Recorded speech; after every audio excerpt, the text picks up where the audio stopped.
एक शातिर कातिल, एक धोखेबाज प्रेमी,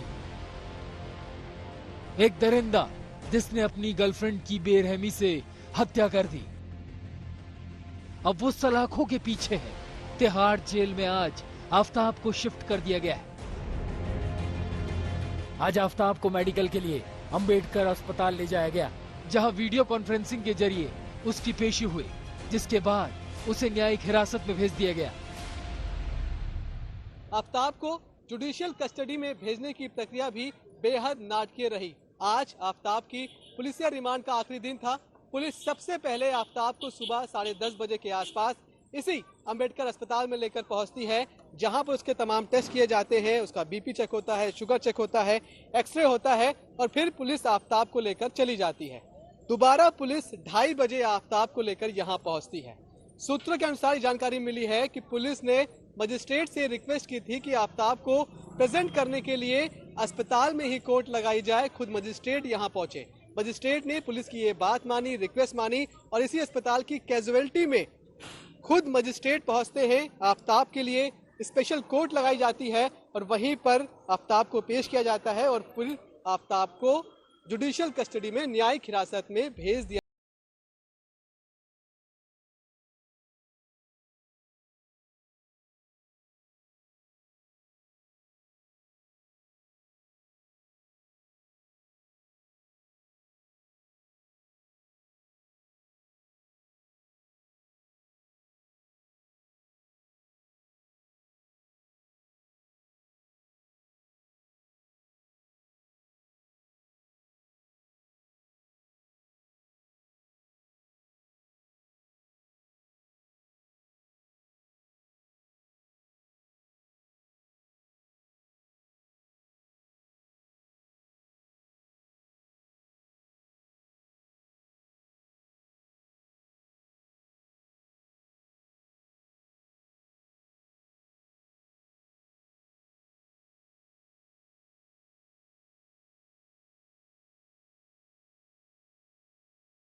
अलावा दिल्ली पुलिस की टीम 4 राज्यों में गई, हिमाचल प्रदेश, उत्तराखंड, महाराष्ट्र और हरियाणा के गुड़गांव।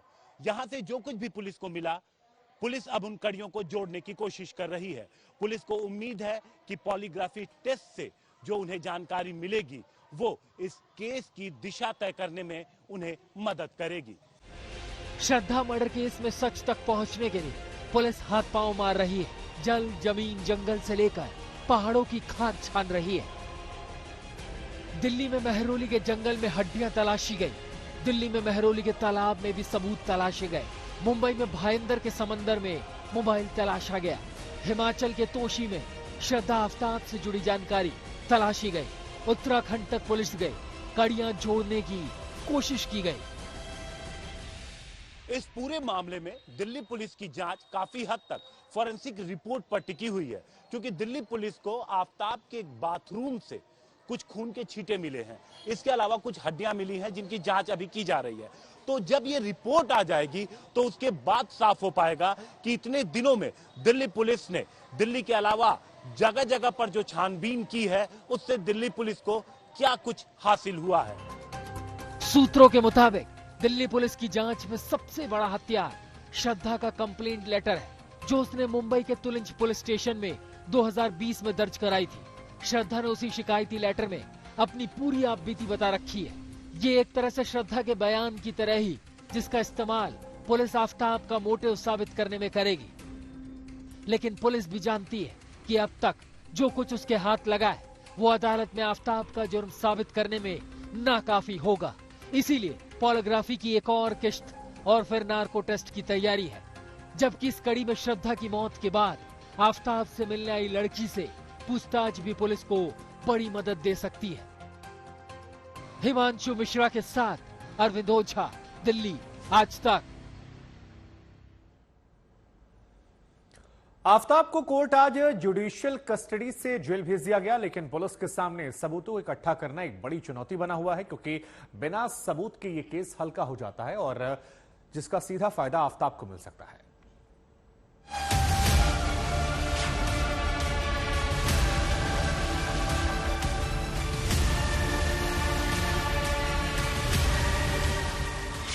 चौदह दिन की पुलिस रिमांड, 3 किश्तों में जांच पड़ताल, 18 घंटों की पॉलीग्राफी, 5 राज्यों तक जांच के तार और 35 टुकड़ों की सबसे बड़ी तलाश।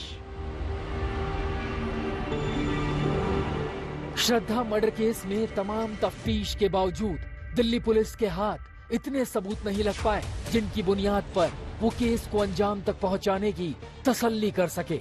दिल्ली पुलिस की पड़ताल का पूरा दारोमदार उन हड्डियों की फॉरेंसिक जांच के नतीजों पर निर्भर है जो मेहरौली के जंगलों से मिली। जानकारों की माने तो पुरानी से पुरानी हड्डियों की भी ऑटोप्सी यानी पोस्टमार्टम मुमकिन है। बस हर गुजरते वक्त और तारीख के साथ पोस्टमार्टम के नतीजों का दायरा सीमित होता जाता है। खासकर वैसी हड्डियां या शव के हिस्से जिनके सॉफ्ट टिश्यूज खत्म हो चुके हों, उनके बारे में सटीक नतीजे पता करना थोड़ा चुनौतीपूर्ण होता है, लेकिन पोस्टमार्टम फिर भी मुमकिन है। मौत के 15 से 20 दिनों के दरमियान बरामद किसी लाश को देखकर उसकी मौत की तारीख के बारे में पता करना तो मुमकिन होता है, लेकिन इसके बारे में कुछ पता करने के लिए केस हिस्ट्री की भी दरकार होती है, जो आमतौर पर पुलिस ही फॉरेंसिक एक्सपर्ट्स को मुहैया कराती है, क्योंकि 15-20 दिनों में खुली जगह पर लाश पड़ी होने से कुछ फौना उस पर पनपने लगते हैं। मम्मीफिकेशन या एडिफॉसी की शुरुआत हो जाती है। ये किसी भी लाश में होने वाली वो तब्दीलियां हैं जो मौसम और वातावरण पर निर्भर करती है। ऐसे में अगर लाश पुरानी हो तो उसकी हिस्ट्री का पता लगाना बेहद जरूरी हो जाता है। पूरे मामले में दिल्ली पुलिस की जांच काफी हद तक फॉरेंसिक रिपोर्ट पर टिकी हुई है, क्योंकि दिल्ली पुलिस को आफताब के एक बाथरूम से कुछ खून के छींटे मिले हैं। इसके अलावा कुछ हड्डियां मिली हैं जिनकी जांच अभी की जा रही है। तो जब ये रिपोर्ट आ जाएगी तो उसके बाद साफ हो पाएगा कि इतने दिनों में दिल्ली पुलिस ने दिल्ली के अलावा जगह जगह पर जो छानबीन की है उससे दिल्ली पुलिस को क्या कुछ हासिल हुआ है। अब बात श्रद्धा के लाश के टुकड़ों की। पुलिस ने इन लाश के टुकड़ों को फॉरेंसिक एक्सपर्ट्स के हवाले किया है, जहां डीएनए जांच के साथ साथ इन टुकड़ों का पोस्टमार्टम भी होना है और इस पोस्टमार्टम के जरिए डॉक्टर ये बताने वाले हैं कि ये लाश के टुकड़े इंसानी है या नहीं।